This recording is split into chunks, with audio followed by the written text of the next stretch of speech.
What is up, guys and gals and guys? Space Unicorn here, bringing you some hot frag action. Today, guys, we are going to be reviewing and reacting to the Frag's most recent video, which was top 10 pro tips on how to become a pro player. So, I did not give a tip for this, but I have a tiny bit of frag experience and a tiny bit of tournament experience. So I might know a thing or two. But we're going to get into this video and we are going to talk about each tip and tricks, link to all the people who gave tips in the description below, and link to the original channel and original video below as well. So be sure to go check it out, Frag Official, if you haven't done that already. And be sure to check out these wonderful content creators who are here as well. Now, let's get in here and let's talk about this. We will also grade the tip at a scale of 10. So here we go. Zombie apocalypse.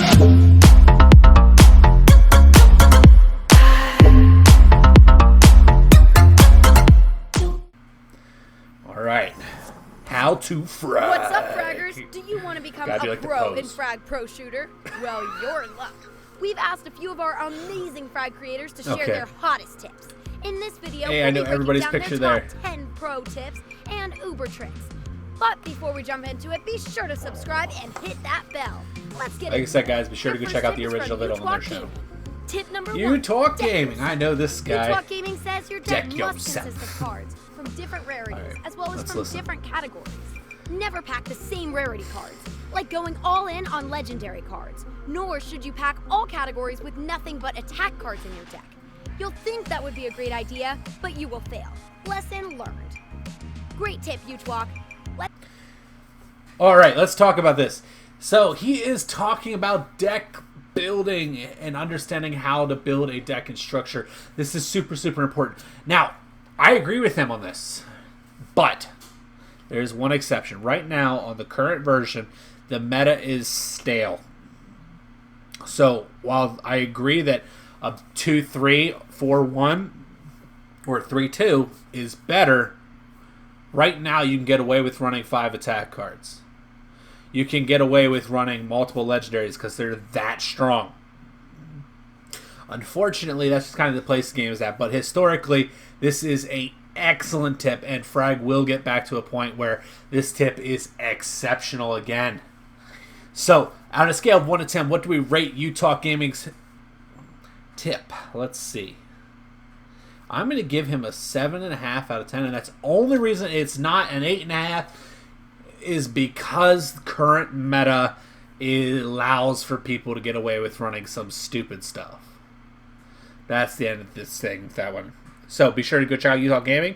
Link to his channel below. Let's not set ourselves up for failure before we even start the battle. I'm in it to win. I agree with that. Next, Don't set we have yourself another up for card that. I'm tip like from jamming Frag out right Gaming. now to the music. Tip number 2. Balance in the force. Tip number 2. Pay attention Balance to in your the force. character. I have the high ground, Anakin. Ensure that you have a balanced team. I don't know why. Set up your deck with 2 commons or rare cards, then 1 or 2 epics, and only 1 very long respawn card, such as your favorite legendary. Every card has a different respawn time, and you want to avoid having too many cards in your deck that are all waiting a long period before they even return to the arena. Every second counts, and when the clock is ticking, you only have a moment to snatch victory. Frag Gaming also says the most important tip is to have fun. It doesn't matter if you are good or bad, as long as you have fun while you're playing. You're totally right. Alright, let's talk about Frag Gaming's tip. So, he is talking about respawn time. So, if you guys don't know and you are new to the game, common cards have a 22-second respawn time. Legendaries have a 30-second respawn time. So, having these imbalances in your lineup is super important. So, long respawns usually means, well, that card's less available to you, assuming your opponent's quality. So, with that being said, anytime you see somebody running all legendaries, like, I love seeing somebody run all legendaries because, like, the truth is, that's a win. So, just a little interesting fact for you guys to check. If you don't believe me, test it.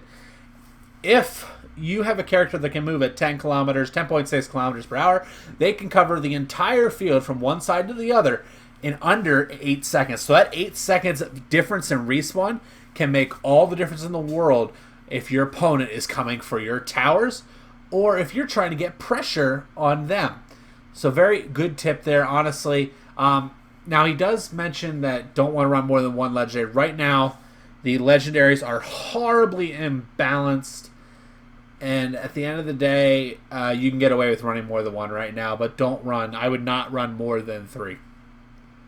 That's your roof. Sorry. Great tip from Frag Gaming. I'm giving it like a 7 right now. But a very good tip. It will definitely help people improve their game. Sometimes we can get too competitive and forget why we all play games, but it feels so good to win. I say that all now the time. On to tip number 3. Keep to your Tip game number 3. plan. Tall Hop Plays says, like don't jamming enter now. the arena and immediately get distracted by shooting and Talia defending. Plays. You must run towards your goal. Your objective should be your destination. Focus on destroying your opponent's base the quickest, and that's how you'll win the game. Awesome tip. Stay focused and...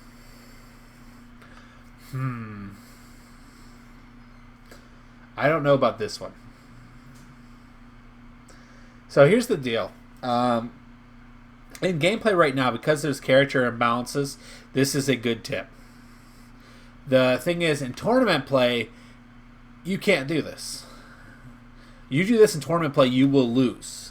Guaranteed. Unless your opponent's horrible, which there's a possibility that happens. But the reason being is if you tunnel vision on one side of Frag or the other, you create a huge glaring weakness in your gameplay. So you kind of need to balance your fragging, your spawn control, and your tower damage. A really good player is going to do all 3 of these simultaneously. And it's one of those things where you kind of pick it up over time, understand how cards are going to respond to commands, understand when respawns are coming, where cards are on the field, and just overall awareness. Honestly, though, current meta, this makes sense. I give this one a 6.5. Link to his channel in the description below. Go sure to go check him out. reach your goal. Who's next? Nonstop Gaming has some pro orders to dish out with our next tip. Tip number 4. Smart Battlefield CEO.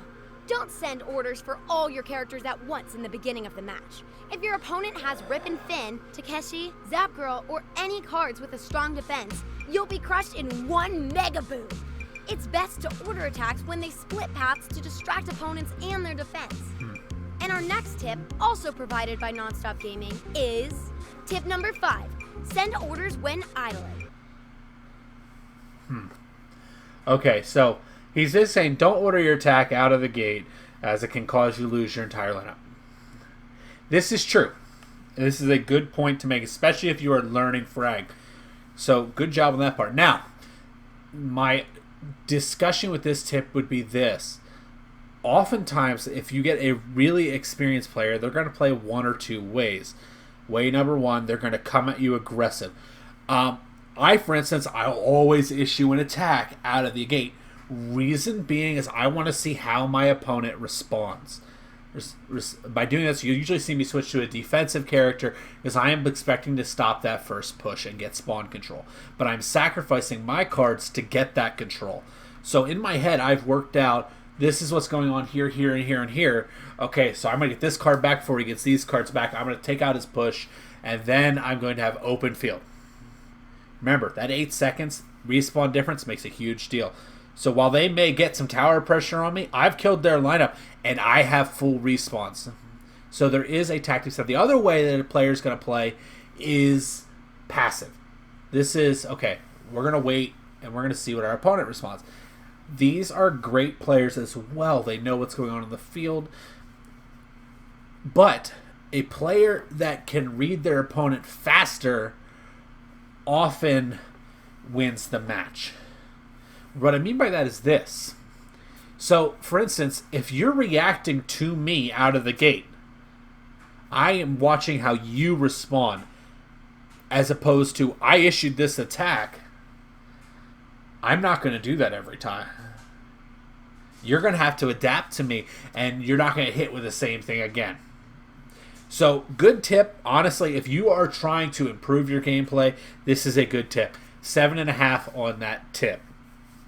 Orders shouldn't be given while the character is being played. It's always better to order the attack or defense when you're not playing the character. Otherwise, they won't follow, and you'll have to wait until you can order again. Up next is creator and Discord frag mod, Dark, dropping his tip. Okay, so that tip right there, what he's saying, do it whenever you have the most cards available. This is good and bad. This one, honestly, you want to... I think I get where he's trying to go with it. He's trying to go to respawns, and if you don't have cards on the field, they won't respond. I think that's what he's trying to say. And at that point, he is 100% correct. If cards are not on the field, they do not listen to tower commands whenever you issue the command. But if you're looking at a map, or opposed to play a character with all your cards in play, issuing a tower command is fine. You're not hurting yourself. It's how you respond at that point. Overall, I think I know where he's going with that. So I'm going to give that an 8 if it's where I think he was going. If it's not where I think he was going, it's a 6. So here we go. Next tip. Tip number 6. Tank up. Link to his channel in the Always description keep below at as well. least one tank in your deck. That fragger will be your lifesaver and the last one standing, because your opponent will need to dish out a lot of DPS to be taken. Somebody Tip said number it. 7. Arrow to the knee. Okay, pause on Dark tip. Okay, so not enough people pay attention to that very simple tip. That tip is so important. Like, I know it seems so minor to like, oh, let me put Lucha in my lineup, or Hannibal, or Red Shadow. The reason that's so important is they're so versatile. Number one, they could be a bullet sponge, take pressure off your other cards, or they can just sit on a tower and do whatever they want. And that is huge, especially if you're trying to turn AI, or if you're trying to just get a successful split push. Super important. You need somebody who can take a beating in your lineup. If you are going to win consistently in tournament play or pro play, you must have a form of a tank. Alright, next. Sounds painful. For AoE fraggers like Andromeda, she has infinite range. Use manual aim in order to manually shoot in frag. You can do this by double tapping the screen and then keeping your finger pressed. If you feel you missed your shot, manual aim near the enemy's legs. It will still damage them. Finally, gaming... Alright, this is another very good tip from Dark. Splash damage is king right now in frag. Splash damage is no joke. Aiming low guarantees damage. And guaranteed damage means quicker eliminations. Just trust me, if you're using a splash character, aim low. Great tip from Dark Tier. I give this one a 7.5 because a lot of people, there's still a lot of characters that don't apply in this, but the ones that do is incredibly important. Overall, great tips from Dark. His first tip, I give that one also an 8 because that is something people sleep on.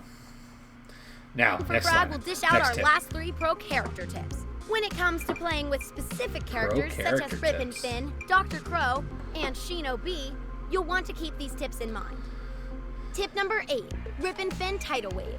At the beginning of the match, when your opponents approach your base, you can use Rip and Finn's super ability, Tidal Wave, to send a gnarly wave of beach water to push all of your enemies back. Then you can order your team to the bunker. Ride the wave, bruh! Tip number 9, Dr. Crow heals and attacks. Dr. Crow is one of the best wild cards there is in the game because you can heal and attack with his ability Mode Switch. Okay, first let's go to the Rip and Finn tip.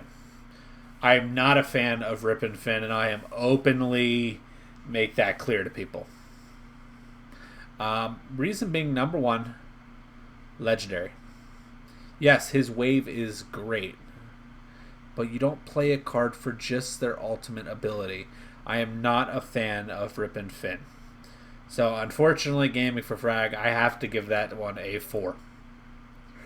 But I like where this next one's going, so let's watch the Dr. Crow one. It's also very helpful that the doc can heal other fraggers too. You'll need an attack tank card for this trick to work out. Keep healing your tank, and they'll become near invincible. Well, for as long as they are AI cards. Tip number 10. Alright, Dr. Crow.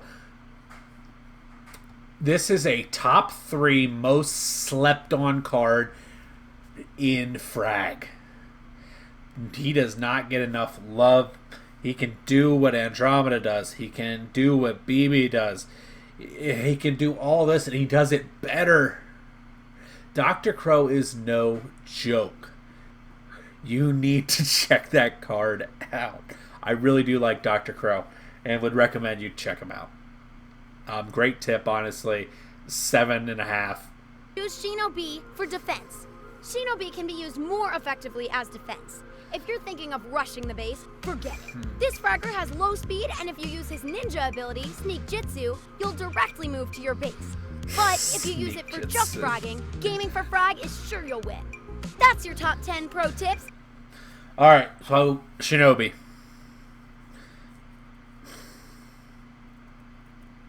This is another card. While he has a place in the game, you're not going to get a good plus minus from him. Realistically, you're just not. He does do really good damage. His teleportation can be really pesty, especially for the Zap girls going on right now, which is everybody. But honestly, this card dies very easily and very poor movement. But hey, not bad. People do need to realize he does have some value. I'm going to give it a 6. To link to Game for Frag's channel in the description below as well. And if you guys want to see this video on the Frag official page, check out the comments over there. Go, link in the description below. Hope you guys enjoyed. Stay safe. And I will see you legends next time. Bye-bye.